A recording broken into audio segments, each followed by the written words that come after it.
Elden Ring is one of the best games I have ever played and gives you an amazing experience that will have you jumping through emotions as you triumph, cry from getting owned by bosses, and spend hours trying to level up. You explore the open world, you start side quests to gather new unique weapons that have specialty powers. Power, no? To call forth the spectral steed named Torrent.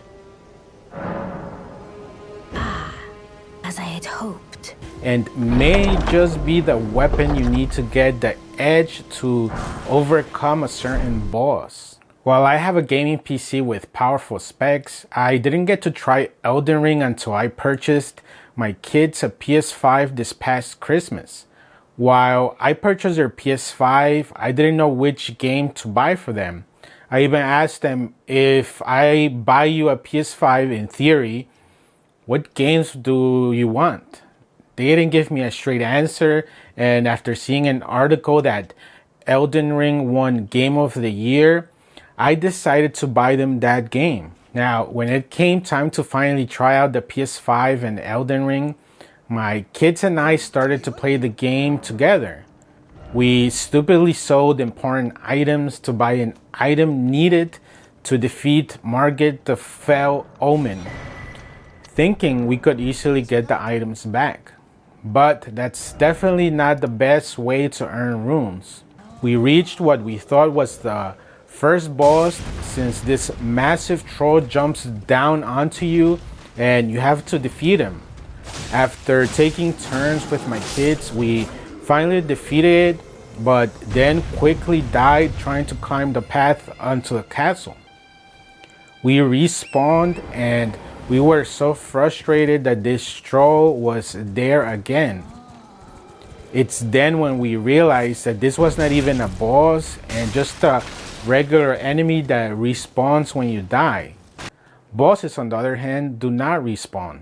Anyway, back to the story. My kids ended up giving up on the storyline and left me alone with my wife spectating and helping me to beat the game by doing research and just helping out when I would get lost. Hours later, I realized that the PS5 was actually meant for the kids and a gift for them and not for me.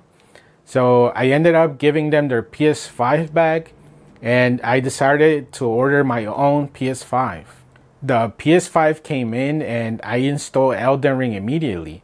I started a new character and I did not sell critical items for some cheapo runes this time around.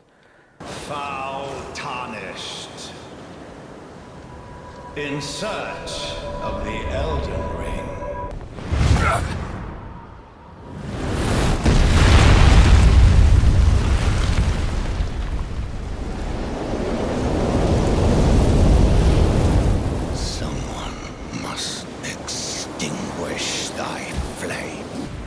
I was then finally able to defeat the first boss, and to my good surprise, he did not respawn after dying.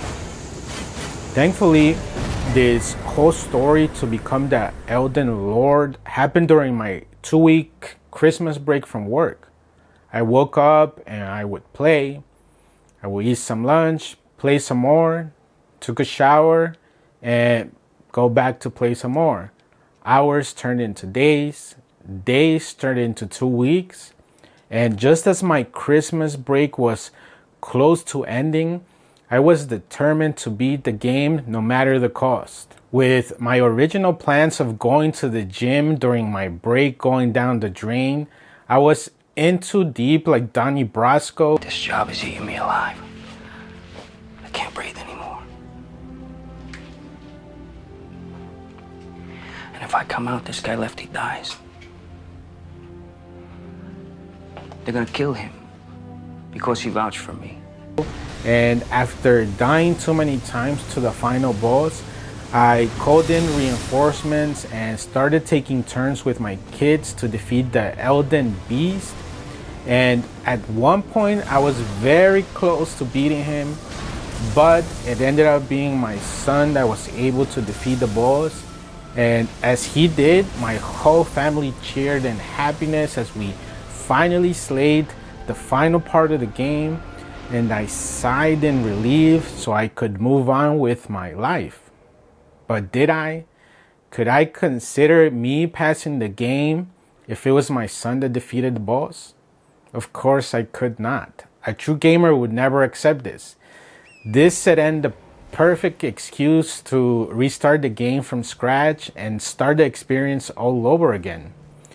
This time around, I was able to defeat him without needing reinforcements, and I'm just amazed at From Software that they were able to create this masterpiece of a game.